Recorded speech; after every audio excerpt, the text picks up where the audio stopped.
Most of John Oliver's send-up of cryptocurrency was spot on. On Sunday night's episode of Last Week Tonight, the HBO host poked fun at Bitcoin community icons and reminded viewers to exercise caution when investing. The important thing to remember here is this is a brand new, very complicated space and literally nobody knows how it's going to develop, so you need to be careful, he said.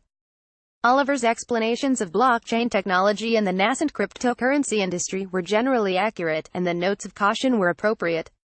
Speaking of notes, guest star Keegan-Michael Key's parody of Carlos Matos, the exuberant Bitconnect promoter, drove the point home when he bellowed, "Re-spon-si-bility," but in one important respect, Oliver missed the mark by a long shot. In his efforts to relate the story to a broad audience, the comedian trotted out a tired analogy, comparing Bitcoin's volatile price to a $15,000 Beanie Baby, the plush toys that drove Americans into a buying frenzy circa the late 1990s. He also described buying cryptocurrency as pure gambling, not investing, an oversimplification, to say the least. Beanie bust it's worth nothing that it's been 2 decades since the Beanie Baby craze of the 1990s, and that some of the toy animals still sell for thousands of dollars online. Rare toys appraiser Bruce Zalkin, for example, told the Wall Street Journal a trio of beanies that sold for roughly $1,299 in 1998 would probably fetch $50 today. This evaluation highlights what makes beanies fundamentally different from cryptocurrencies. Beast didn't introduce any new technology to the collectibles market.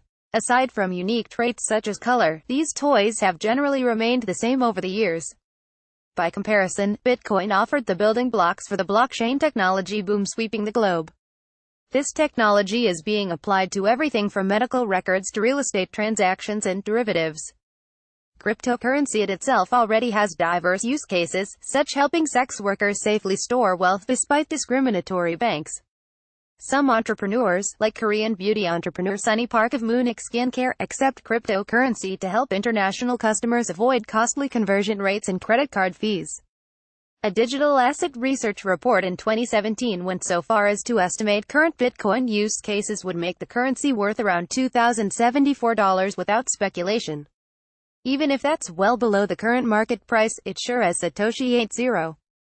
Developer Jimmy Song, a partner at Blockchain Capital, points out that decentralization plays a huge role in differentiating Bitcoin from other speculative assets. He told CoinDesk, Beanie Babies are made by Ty and you have to trust them to not flood the market with the more Beanie Babies. Bitcoin is more like gold, which is also not produced by a central party, plus Bitcoin's underlying structure continues to undergo technological improvements. A beanie or gold ring purchased today won't gain any new features as it sits on the shelf. Meanwhile, people around the world are working to make Bitcoin faster and easier to use. If someone goes to use his or her cryptocurrency stash after several years of storage, this digital asset may have gained new capabilities.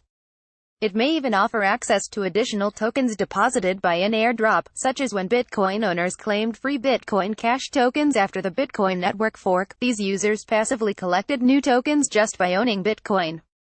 Physical versus digital. In this way, comparing a dynamic cryptocurrency to a physical asset is apples and oranges at best. Bitcoin is both traceable and generally fungible, i.e., mutually interchangeable, though to be fair these characteristics can conflict with each other. By contrast, some physical assets are registered or certified, while bars of gold may be theoretically interchangeable. Few assets offer both options.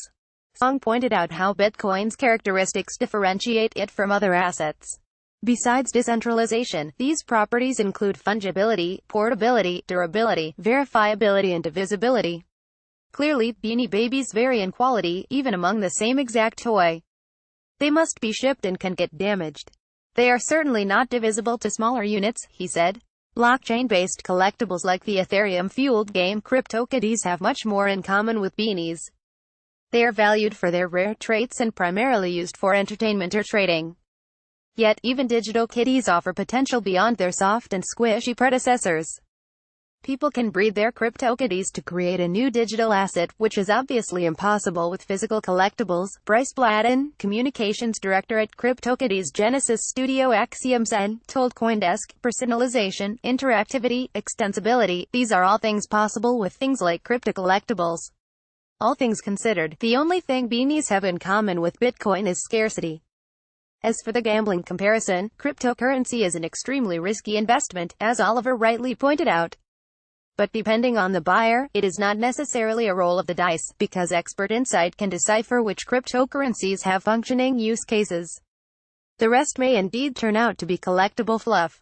Beanie Baby image via Shutterstock. The leader in blockchain news, CoinDesk is a media outlet that strives for the highest journalistic standards and abides by a strict set of editorial policies.